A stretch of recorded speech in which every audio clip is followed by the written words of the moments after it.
نماز کے اندر بندہ بھول کے کسی سے کلام کر لے یا کسی کو کسی چیز سے منع کرنے کے لیے بھول کے کسی کو کوئی منع کرنے کی کوئی زبان سے بات کہہ دے، کیا اس کی نماز ضائع ہو جائے گی یا نہیں ہوگی؟ یا کسی کلام کرنے کی وجہ سے اس بندے کی نماز ضائع ہوگی یا نہیں ہوگی؟ اس کے لیے کیا حکم ہے؟ وعن معاویہ بن الحکم، حضرت معاویہ بن حکم رضی اللہ تعالی عنہ سے مروی ہے، قال فرمایا رسول اللہ صلی اللہ علیہ وسلم نے فرمایا۔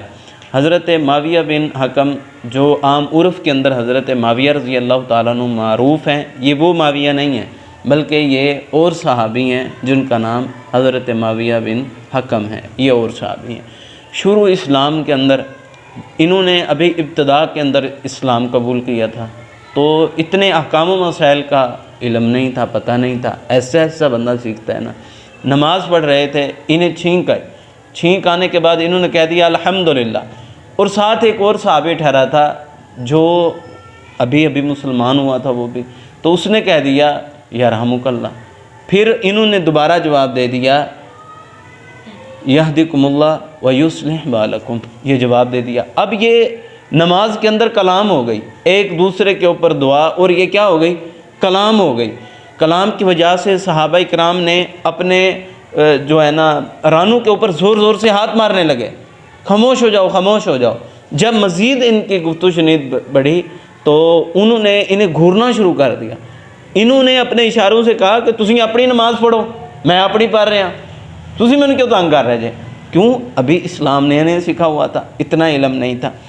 تو پھر رسول کائنات صلی اللہ علیہ وسلم نے نماز کے بعد پوچھا کہ نماز کے اندر کون کلام کر رہا تھا؟ تو لوگوں نے کہا حضرت معاویہ بن حکم رضی اللہ تعالیٰ عنہ یہ کلام کر رہے تھے۔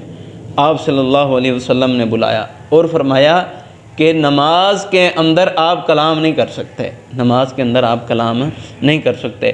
چھینک آئی ہے تو پھر آپ الحمدللہ یرحمک اللہ یہدکم اللہ ویصلح بالکم آپ یہ نہیں کہہ سکتے۔ اب ان کو پیار سے سمجھایا، انہوں نے کیا کہا ہے؟ ٹھیک ہے۔ تو پھر آپ صلی اللہ علیہ وسلم نے فرمایا کہ لا یصلح فیہا شیء، نہیں ہے درست اس کے اندر کسی قسم کی لوگوں کی کلام، من کلام الناس، لوگوں کی کلام میں سے اس کے اندر کچھ بھی نہیں ہے۔ انما صرف ہوا التسبیح والتکبیر، بے شک وہ تسبیح اور تکبیر اور قرآن مجید کی قرات جو ہے نا یہ کر سکتے ہیں۔ یعنی کہ کیا؟ امام اللہ اکبر کہتا ہے تو آپ نے اللہ اکبر کہنا ہے، تو اس کے اندر سبحان اللہ بھی آپ نے کیا کرنا ہے؟ وہ بھی کہنا ہے۔ تو پھر آگے بیان کیا گیا وقراءۃ القرآن، اور قرآن مجید کی قرات بھی آپ نے کیا کرنی ہے؟ یہاں سے ایک بہت بڑا مسئلہ جو ہے نا وہ حل ہوتا ہے۔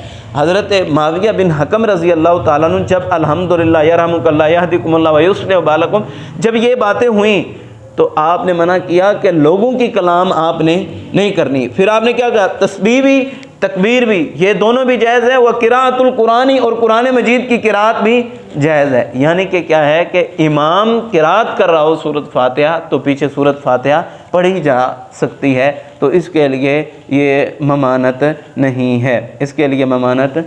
ہے، وعن زید بن ارقم رضی اللہ تعالیٰ عنہ، حضرت زید بن ارقم رضی اللہ تعالیٰ عنہ سے مروی ہے، قال فرمایا ان کننا، بے شک یقیناً، لنتکلم فی الصلاۃ علی عہد رسول اللہ صلی اللہ علیہ وسلم، بے شک ہم کلام کر لیا کرتے تھے رسول کائنات صلی اللہ علیہ وسلم کے زمانہ میں دوران نماز۔ یکلم احدنا صاحبہ بحاجتہ، کلام کرتا ہم میں سے ہر ایک اپنے ساتھی سے اپنی حاجت کے مطابق کیا کرتا؟ کلام کر لیتا۔ یعنی کہ کیا؟ کوئی بندہ لیٹ آیا نا، وہ بولتا کنویں رکعت ہے، وہ کہنا 2 ہو گئی ہیں، تیسری واسطے جڑے نا ہم کھڑے ہوئے ہیں۔ یعنی کہ کیا کرتے؟ کلام اپنی حاجت کے مطابق کلام کر لیتے۔ حتیٰ یہاں تک کہ نازلت، یہ آیت مبارکہ نازل ہو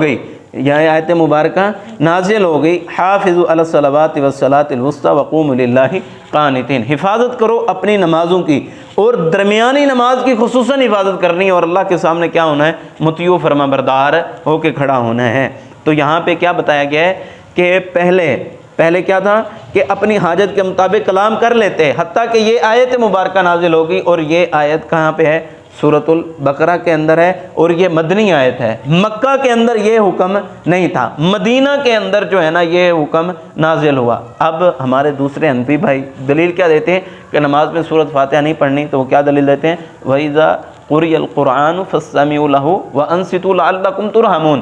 اب یہ آیت مبارکہ نازل کہاں پہ ہوئی ہے؟ مکہ کے اندر نازل ہوئی ہے۔ یہ آیت کہاں نازل ہوئی ہے؟ مکہ کے اندر نازل ہوئی ہے۔ اگر اس آیت مبارکہ کا تعلق نماز کے ساتھ تھا تو پھر صحابی نے کلام کیوں کی؟ صحابی نے کلام کیوں کی؟ اس سے بات یہ ثابت ہوتی ہے کہ اس آیت کا سیاق تعلق جو ہے وہ نماز کے ساتھ نہیں ہے بلکہ عمومی درس وغیرہ کے ساتھ ہے۔ جب وہ کوئی قرآن پڑھ رہا ہو، قرآن پڑھ رہا ہو تو پھر خاموش ہو کے کیا کرنا ہے؟ اس کو سننا ہے۔ ہم یہ کہتے ہیں کہ بھائی اگر آپ کے مطابق یہ آیت مبارکہ یہ قرات کے منافی ہے، جو نماز کے اندر ایک معمولی بول چال کو نہیں روک سکتی، تو وہ نماز کے اندر ایک قرات کو کیسے روک سکتی ہے؟ ایک قرات کو کیسے روک سکتی ہے؟ لہٰذا اس سے یہ بات ثابت ہوتی ہے کہ امام کے پیچھے سورۃ فاتحہ پڑھنا کیا ہے؟ جائز ہے۔ فَأُمِرْنَا بِالسُّكُوتِ وَنُهِينَا عَنِ الْكَلَامِ، پھر ہمیں حکم دیا گیا خاموش رہنے کا، وَنُهِينَا، اور ہمیں منع کیا گیا، عَنِ الْكَلَامِ، کلام کرنے سے ہمیں کیا کر دیا گیا؟ منع کر دیا گیا۔ حضرت زید بن ارقم رضی اللہ تعالیٰ عنہ یہ بڑے مالدار صحابی تھے، تو مجالس کے لیے جگہیں کم ہوتی تھی، تو اللہ تعالیٰ نے انہیں وسعت ظرفی اتنی زیادہ دی تھی کہ انہوں نے اپنا گھر کیا کیا تھا؟ دین کی مجلس کے لیے وقف کیا گیا تھا۔ اسی لیے کہتے نہیں دار ارقم، دار ارقم کہتے تھے نا، پیچھے زمانے سے چلتا ہوا۔ ہمارے ہاں بھی دار ارقم پبلک سکول رکھ دیا جاتا ہے نام، تو یہ دار ارقم مدارس کے بھی نام ہے، تو پھر یہ کہاں سے ہے؟